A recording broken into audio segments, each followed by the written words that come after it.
Hi, everyone. This is Stephen Mance. Welcome to another broadcast of Brooklyn Community Democracy Channel. With me, as always, is our friend David Roosevelt. David, good to see you. Good to see you, Steve. Okay, and today, folks, we want to introduce you to one of the core themes of our channel.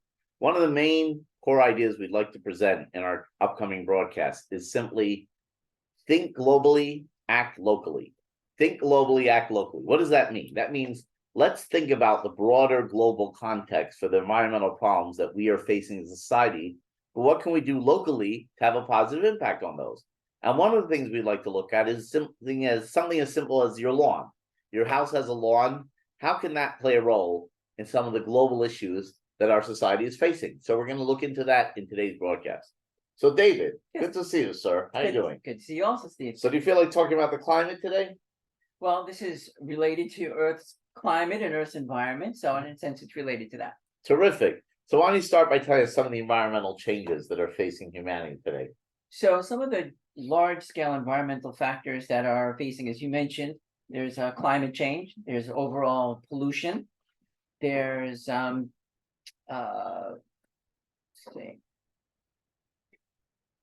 mass extinction of organisms. Major impacts as a result of global warming. Species habitat is being diminished, degraded. We have major displacements and major jeopardization of species all over the world, right? Right. So, and of all of those, the one that I'd like to focus on particularly is habitat destruction. And the reason I'd like to do that is how do we mitigate that? So in order to mitigate that, that can be done. I'd like to break that down into three basic ways. Okay. Mitigation of all. Mitigation of habitat destruction in particular. So one would be, of course, you can restore habitat on a large scale, like a national park or a state park, right? Many acres. And that's very important for some species. There are some species that do not do well with people anywhere near. Okay, so you have the large scale, that's important. The second is that you have to connect the large scale habitat restoration so that species, animals, can move one from another. Animals need to migrate, and that, by the way, it's not only on land. That could be in the water, that could be in the air, right? There's bird migration, there's whale migration, okay, and then of course there's overland migration like caribou. Right. So if you're focusing on lawns, you're already thinking about habitats as they occur in the urban environment or in around human residences. Right. Well, so that's the next step. So the three major areas we're talking about for habitat restoration, that would be large scale, like national parks, state parks, very large scale. Second is connecting those large scale habitats so that animals can move from one to the other freely. Okay, those are very important. But these are all basically the realm of governments. These are things that cost millions of dollars generally. They're the realm of not only infrastructure and governmental policy and intergovernmental policy. But what can individuals do? What can small scale do? So that's where we get into the lawns or into private properties. And we talked about this a bit in the first video. We're trying to talk about native plant introductions. And now I'd like to talk about that specifically. If anybody has a lawn or in fact any kind of space, whether it's in an unused areas in an apartment building, or you have a private lawn in the front or the back, or there's some public space that you can utilize. If that can be converted and use native plants in general, native flowers specifically, native plants in general, then that can be a very important third factor, right? Besides the large scale national state parks, the connecting of these large scale regions, the third area is individuals on a worldwide basis taking areas such as lawns and using even part of the lawns, front area, back area, for native plants that will then attract native species, ideally. Okay, so just to refresh our viewers' memory, so native plants are basically plants that are actually native, indigenous to the region where one is planting them, and therefore they're suited to the climate conditions and all the general conditions of that local area. Exactly. That's what they would be, right? Indigenous native plants, correct. Okay, we've covered the benefits, but basically just to let our audience know, the reason native plants are better is they're already adapted the minute you plant them. It's not like tropical plants that have to be watered. It's not like plants that are subject to special conditions. They're adapted to whatever conditions already exist as a natural part of your local existing environment. Right. So that's very advantageous. Okay, so How would planting native plants mitigate habitat loss? You've already discussed that a little, but how does that preserve the habitat for those native species that you're referring to? Right. So again, just as you just mentioned, these species are adapted to, well, what are you trying to get in a habitat, right? Food, water, and shelter. Now, we're Mhm. not talking so much about water, although you can add water as well. But for food and shelter, native plants, particularly flowering plants, by the way, and flowering plants can be either the common flowers, we were discussing flowers, but it can also be trees and shrubs. Mm. Okay, you can plant trees if you have the ability to. Of course, that's a time factor. You plant a tree and you've got to wait a number of years, so that's one factor. But if you expect to be on a property for decades, there is certainly a possibility. Shrubs will grow much faster. Mhm. Flowers, of course, grow more quickly, and so that's generally what we discuss. We discuss, and this is something that you can do if you don't have an area. If you have a terrace, you can put it in. You can put native flowers in a pot or in several pots.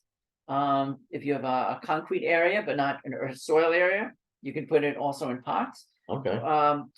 But any of this would then potentially attract the native species. We need to help our pollinators, all kinds of bees, all kinds of Wow. wasps, all kinds It's of not just butterflies. birds then. Go ahead.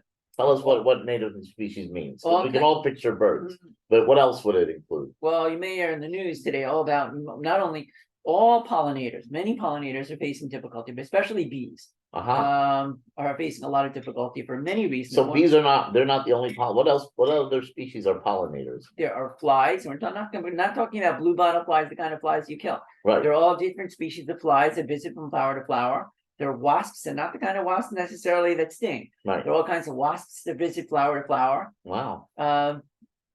And there may be other species of insects as well. Well, of course, moths. There are moths, and particularly butterflies. Okay, and then there are maybe other groups of insects as well. There are also native mammals that go from flower to flower, and the pollen could be trapped on That's the very hair. neat. So what are some mammals? We all know the squirrel. Are there other mammals to be aware of? Well, you can set up, let's say, an entirely native habitat. It depends on the size of the habitat. Now, this is one point of it. A native habitat that's a yard, let's say in an urban yard, you're not going to be attracting the large predators like you would say in a national park. Or you're not going to be getting your large predators, your bears and wolves and coyotes. But you can still attract native mammals that may otherwise not be in the area. So, for example, here in our area in Brooklyn, raccoons, opossums, bats, if you have the right environment, the little brown myotis rat. Of course, we already have squirrels. Squirrels are common, but chipmunks. Chipmunks. Everyone loves chipmunks. Moles, voles. Okay. Okay, and these are all native animals that are mostly out of the city and urban environment that you may want to invite back in.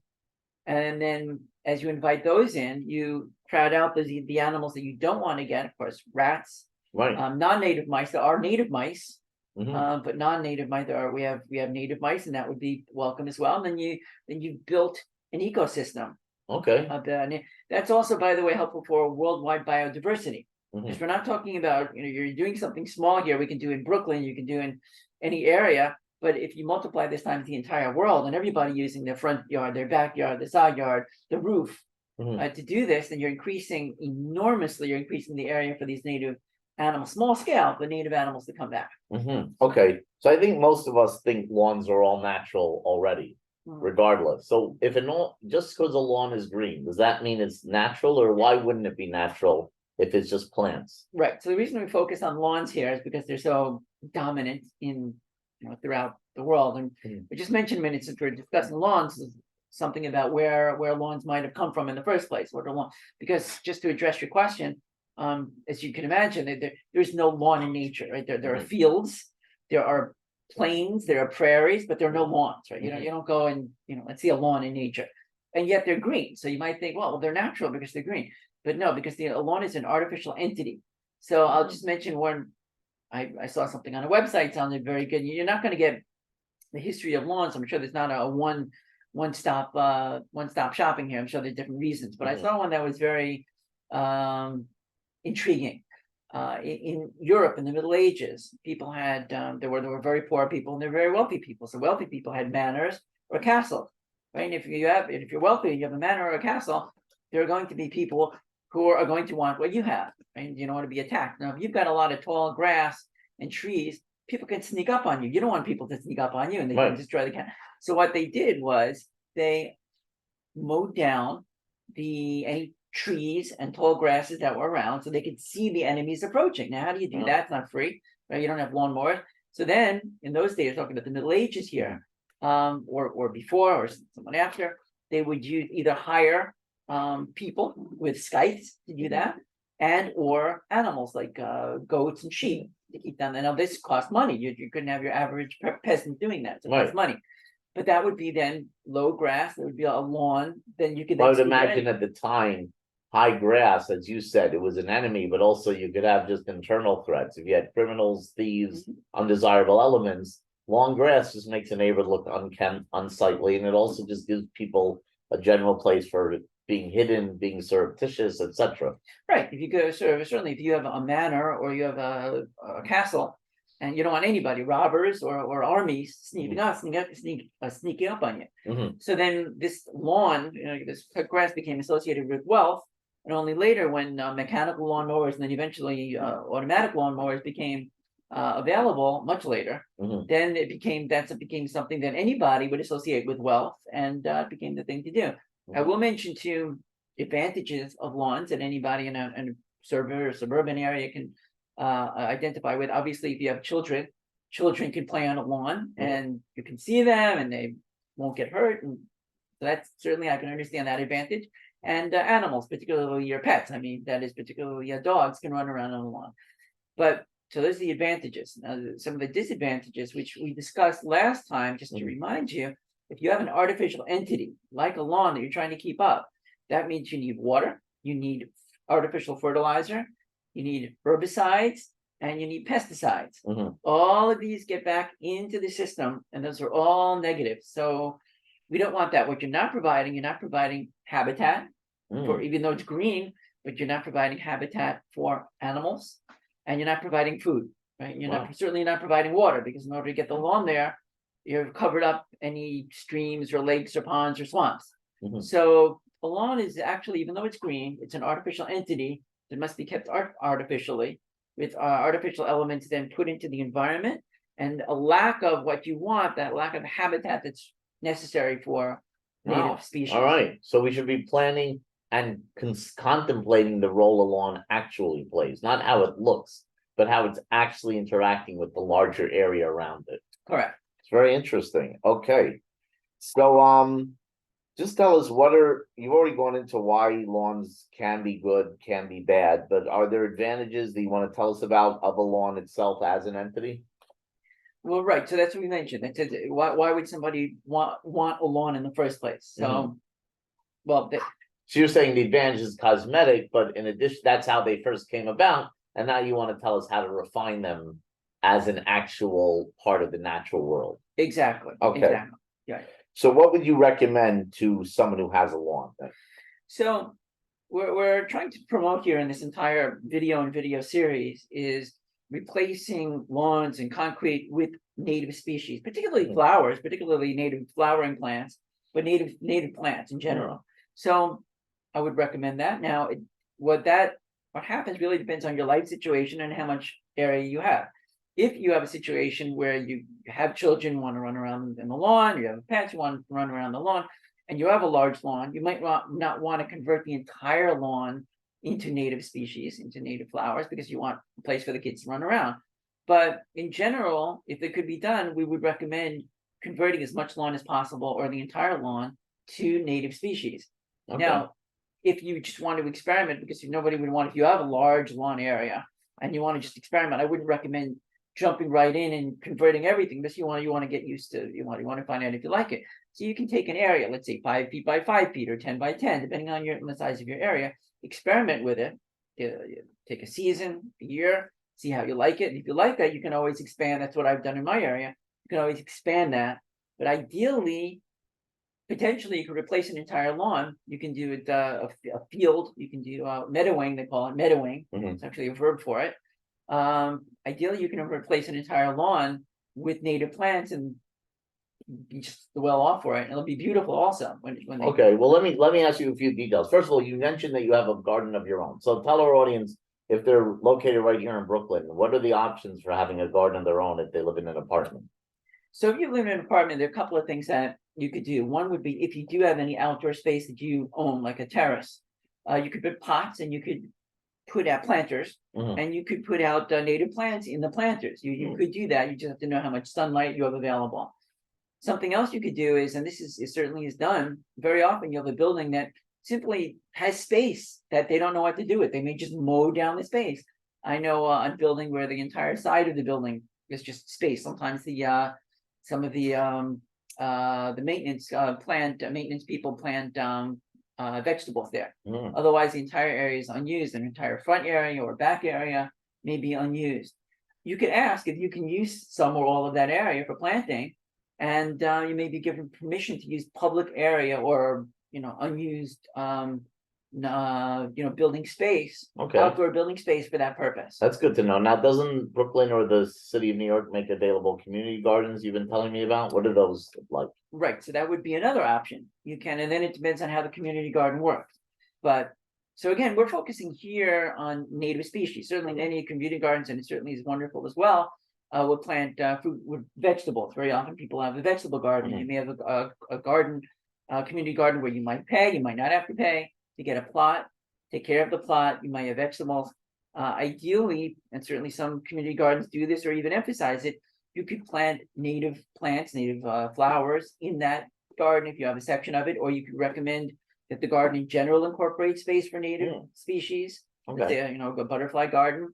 So yeah, but any kind of use in general, using very often these urban gardens are in areas that would be otherwise not used at all. You may have a vacant lot that's been vacant for years, and the community finds a way to take that lot over and green the space. And that certainly is helpful for the environment. You're absorbing more carbon dioxide, giving out oxygen, so it's a good thing to do. So if somebody wants to find a community garden in their local neighborhood, this is on the New York City website. It's under the Parks Department. If you want to know where there's a community garden in Manhattan, Brooklyn, some residential area. In New York City, that would be one. I don't have the contact right now, but in the New York City parks, they have what's called Project Green Thumb. It does exactly with that. Okay. There are organizations that Brooklyn Botanical Garden, community greening, right? Right. So there are different organizations. We will, and then maybe in another video, we'll find more specific contact information. Okay, right. We'll be happy to, but definitely check out the website for Brooklyn Botanic Garden, Community Greening, and the Tree Steward Alliance. There's a lot of great information there. So let me ask you, as one of our final questions, what would be the possible impact if a property owner wanted to put out native plants? Would there be some elements that might be resistant to that around his neighborhood? Right. So this is very interesting. And now as this becomes more popular over the last number of years, then this, as native plant introduction has been, this has become a significant issue.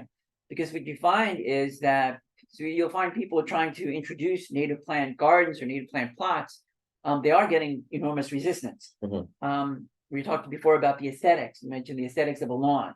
So sometimes it's not only just aesthetic, that actually may be built in to the policy of a community, of a homeowners association, of a municipality, like a city or town. And we're finding that when people try to replace their lawns or part of their lawns with native plants, they're getting negative feedback. In some cases, violent negative feedback. Really? In some cases, there have been lawsuits against them. Wow, just due to the appearance? Is it due to the visual appearance of these plants? And people object to that? Not that they're actually very beautiful, but you have a community where everyone expects, there's a song sung by Pete Seeger, Little Boxes on the Hillside. Okay, I mean, some of you may remember, right? That's, even though we like to think we're more progressive now, and that was in the 60s, now we're more progressive in the 21st century, to a large extent, that's still what people want. What is going to increase my home value? And everybody wants to go along and see a lawn after a lawn after a lawn. If somebody's driving the lawn and they want to pick up a house, they want to look to buy a house, that they're looking at that value, and you've got to see one lawn after another after another. Somebody's going to put in flowers, even though they're beautiful, but it may not be, and there actually may be regulations that will specify in a homeowners association or a town or a city that say, oh, you've got to have the grass can't be higher than this, so many inches. And, your lawn has got to be this far, and you can't do this or that with a lawn. So that, that's fine. That's not helping native wildlife at all. As a matter of fact, I'll just mention briefly, in Florida, some of you may know about the recent die-off of manatees. It's a very serious situation, and that's largely attributed to the fact that much of this runoff from fertilizers is going from the lawns into the water system, killing off the eelgrass that the manatees eat, and now the manatees don't have anything to eat, so they're starving. And that's as a result, partially, these things are always more complicated, but largely of the fertilizers coming from lawns and from agriculture into the water. So we want to try to avoid that. And but yeah, there's a lot of resistance, and we try to, we have the carrot and the stick, right? We want to try to help people to change the way they're thinking.